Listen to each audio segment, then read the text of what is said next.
Friends, আশা করি সবাই ভালো আছো। দেখো, আজকে আমরা জানবো হলো পাঞ্চুয়েশন অ্যান্ড ক্যাপিটালাইজেশন। তো পাঞ্চুয়েশন কি জিনিস, যে তোমাদের কোনো সেন্টেন্সের মধ্যে কোথায় ফুল স্টপ, কমা বা সেমিকোলন, কোলন এগুলা বসবে, বা তোমার ধরো কোশ্চেন মার্ক বসবে, সেই জিনিসগুলা তোমরা রুলস এখানে আছে, ফলো করো। ফলো করলে এবং তোমরা ভালো করে বুঝতে পারবে যে কোন জায়গায় কোন চিহ্নটি বসাতে হবে।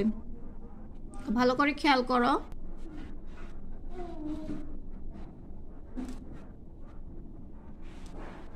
দেখো, সুন্দর করে রুলসগুলো দেওয়া আছে এবং ক্যাপিটাল লেটারগুলো কিভাবে সেন্টেন্সের মাঝখানে শুরুতে বসবে, কোন কোন নিয়ম অনুযায়ী, সেই নিয়মগুলো এখানে ভালো করে দেওয়া আছে। তো ভালো করে রুলসগুলো ফলো করো।